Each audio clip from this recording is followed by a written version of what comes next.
Welcome, everyone. This is Recovery Dharma. My name is Julia. I'm one of the facilitators in the Spokane Sangha, and I am so happy to be here. I'd like to begin our practice today with a sentiment of metta. Metta is loving kindness.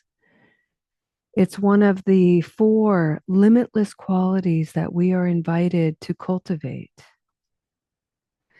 And for those of you who have practiced with me for a while, and maybe if you don't know, people send cards of thanks. They send cards as dana. They create art and send their art as dana.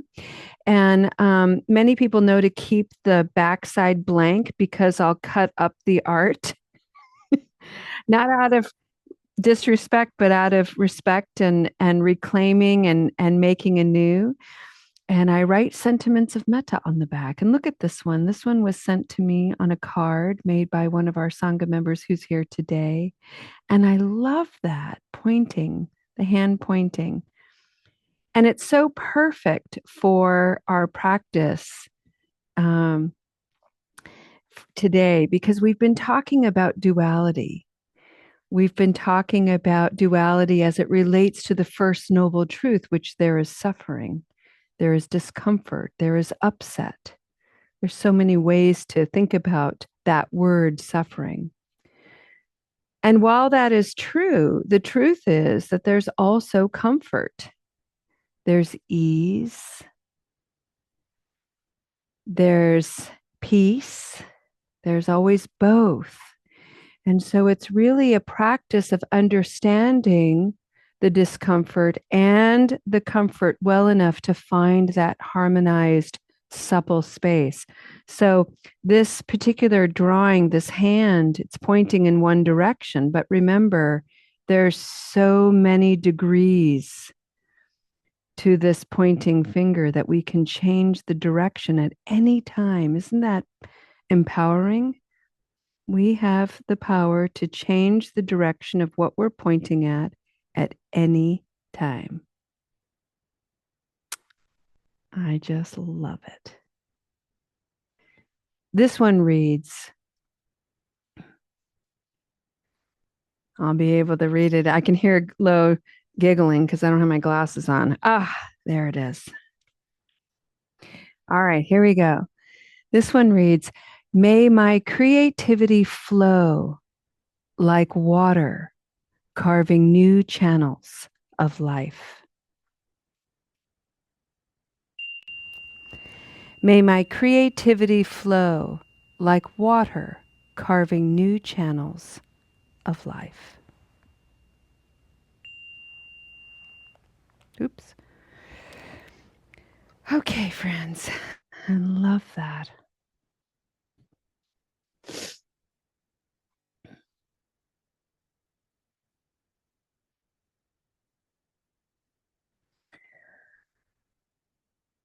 One of the images that I invite you to entertain and welcome into your mind is that of a stream or a river flowing over rocks. In Eastern Washington, we have these beautiful columns of basalt rock. And whenever you visit a little waterfall, you can see these little carved fissures that over thousands and thousands of years, the water has poured over it, scraped over the water, carried stones and silt and sand,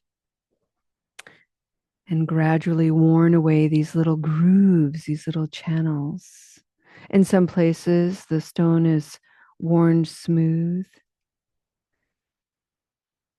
All of this is a gentle reminder to invite time as an ally. Time is a faithful companion. And time has zero regard for our own minds. In other words, when I think I need to be in a hurry and I'm all urgent and fussing and moving around time is doing its own thing. It has no regard for my perspective. And I do find that when I try to hurry time, I become careless and unskillful. Whereas when I learn to dance with time, time somehow becomes expanded. There seems to be more of it. I wonder if you've ever noticed that. So today, we're going to invite time as a faithful companion, supporting this journey, encouraging us to slow down, take time, just like we're doing here. We've taken this hour to prioritize ourselves, our minds, our hearts. And one of the things that's been coming up for the last several sessions really is to take time for oneself feels selfish. And I think I've certainly encountered people in my life who misinterpret my priority, my self kindness, my self care, the priority of that for myself as selfish. And they've been very quick to judge me, and they've been very quick to let me know in a disapproving sort of way. And in my vulnerability, and sometimes in my confusion, I have taken that on, I have picked that up, and I have let that in, and I've sabotaged the kindness I have toward myself and the kindness that I need. And it's created confusion, which is suffering. It's created hurt, which is uncomfortable.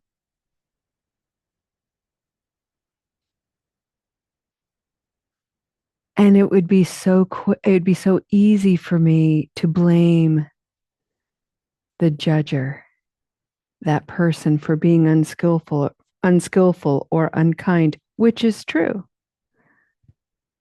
And the truth is, it's not helpful to blame, because the reality is I've let that in my life because it's needed.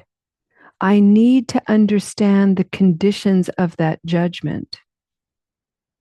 And I need to understand it not in a way to believe it, but to get a handle on it. What does it really mean for me? Is it being selfish? And if it is, so what? What's so horrible about being selfish once in a while? When did that become the worst thing ever? And maybe, just maybe, I've been inflating and exaggerating what it means to be selfish. This is a personal inquiry, friends. And what I've learned in this practice is to examine my selfishness, which has qualities that are indeed negative. There's no doubt about it. When I'm selfish, I'm self-absorbed. I fail to see the perspectives of others. Or when I do, I judge the perspectives of others to be less than my own. When I'm in a selfish posture, my capacity to care is lessened. When I'm in a selfish place, I'm pretty tight and constricted. It doesn't feel good. I know that.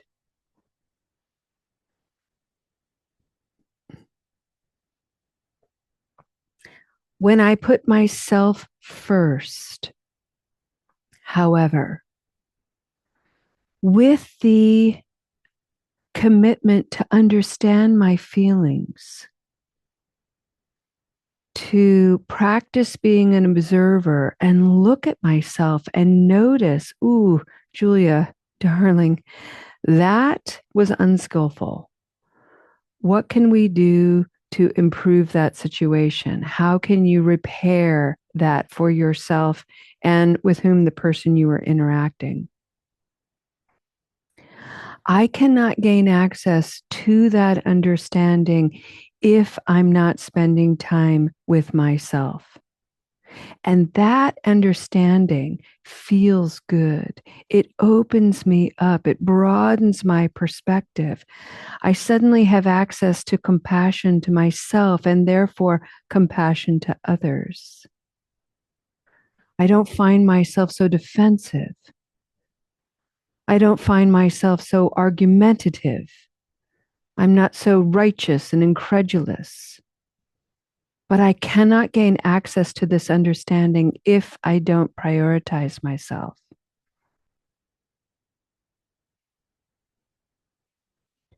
To be selfish is to weigh in the balance being self absorbed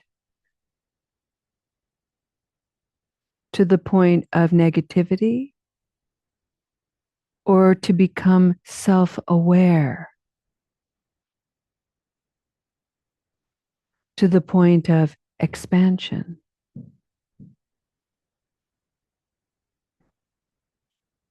And at any given time, we have a choice. I have a choice. And sometimes, friends, I'm in that negative place of selfishness. It's true. And I don't have to defend it anymore. I just have to acknowledge it and recognize that it hurts me and it hurts others. And I don't like it. But I have to be with it for a little while in order to understand it. So right away, I activate that positive virtue, that positive aspect of my selflessness. On the other end of this spectrum, friends, is what we consider being selfless. And for some reason in my mind and in my upbringing, I was raised in a mythology that really loves to applaud its martyrs for their selflessness. And there were some that were worth celebrating, but there were others that in their selflessness, they were just worn out. So let's look at the qualities of selflessness alive within. So for me, one of the negative qualities of my selflessness is I go and go and go and go and give and give and give until I don't have anything more to give. And then suddenly I've created the conditions for resentment, annoyance, judgment. And in all my selflessness, now my selflessness has been tainted and soured. What good is it?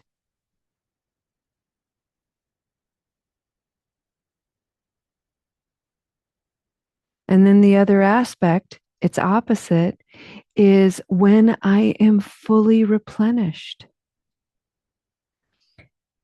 And my selflessness comes forward in a way that is, I think, very simple. It's kind. Certainly, my selflessness, this is what I aspire my selflessness to be: kind and present. That's it. Kind and present. And in that kindness and in that presence, there's all kinds of other qualities like boundaried, loving, understanding, curious. But I cannot gain access to that if I don't spend some time with myself, becoming more self aware. And sometimes exploring self awareness, I get self absorbed. This is all connected. And I'm bringing this forward because in my mind, anyway, I have this propensity to delineate things. I'm either the negative or I'm the positive. I'm either this or I'm that. And the first noble truth says, in this, there is the capacity for suffering And in that, there is also the capacity for suffering.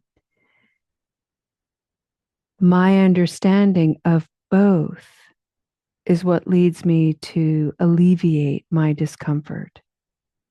So let's have a moment of silent reflection and let's play with this in your mind. Can you see for yourself those qualities within you that are selfish in the negative and in the positive? Can you see qualities within yourself that are absolutely selfless in the positive and in the negative?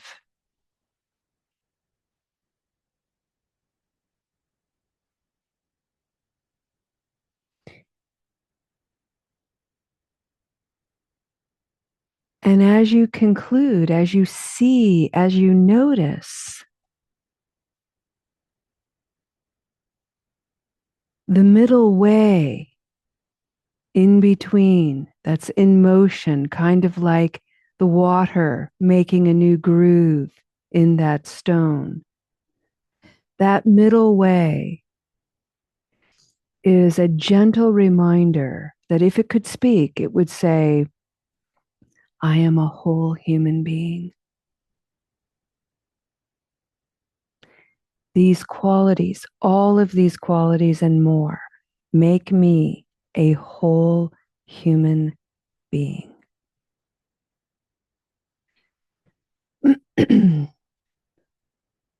Enjoy this reflection.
Friends, let's take a step toward the conclusion of this practice today with a very simple chant to the three jewels of Buddhism.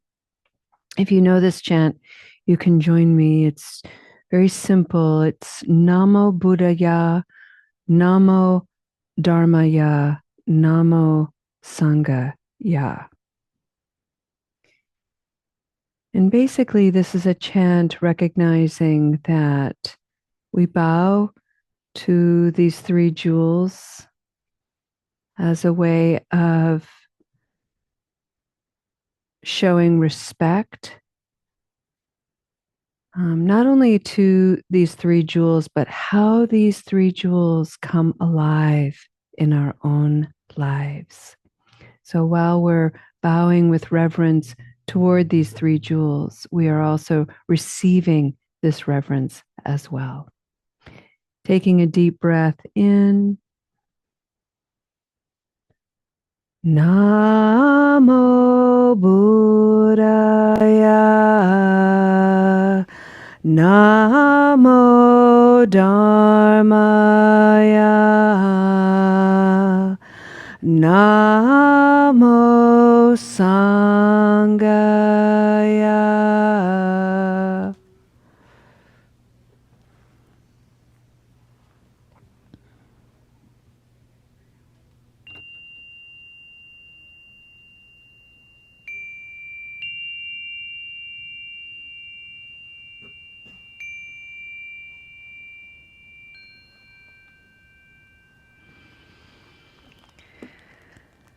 End our practice today with a dedication of merit.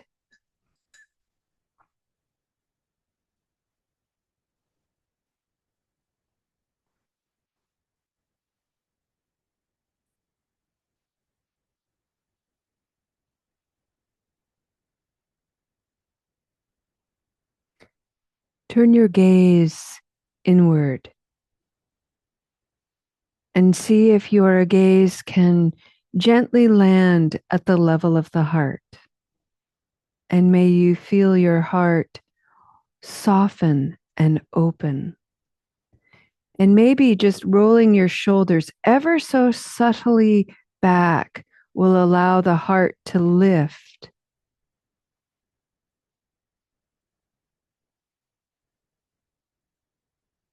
Sada, heart-led, heart-full.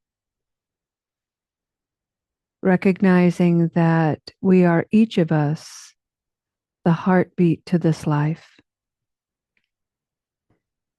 And there are times where we are in rhythm, and there are times where we are out of rhythm. The practice is to find that harmony, to find that balance. And we're not doing this just for ourselves. We're doing this also for others. And we're not doing it for others to change them. We're doing it for others to pave the way, a clearer way, perhaps, for their own change, to discover their own change, to remind people they possess all the tools they seek. So I want to thank you for your practice and dedicate this effort, this energy, this wisdom out into the world to anyone who's still struggling with the abuse and misuse of substances, to anyone who is ill and at home and isolated, to anyone who is in jail or in prison, to anyone who is suffering any kind of abuse, physical, spiritual, mental, to anyone who is struggling to find food, shelter, water, to anyone experiencing the many ways that human beings can suffer. May we take this practice as an invitation to be present. And may your presence bring some warmth and some light. You never know, friends. You might just change and save someone's life today. Thank you so much for your practice, and I hope to see you again. Namaste.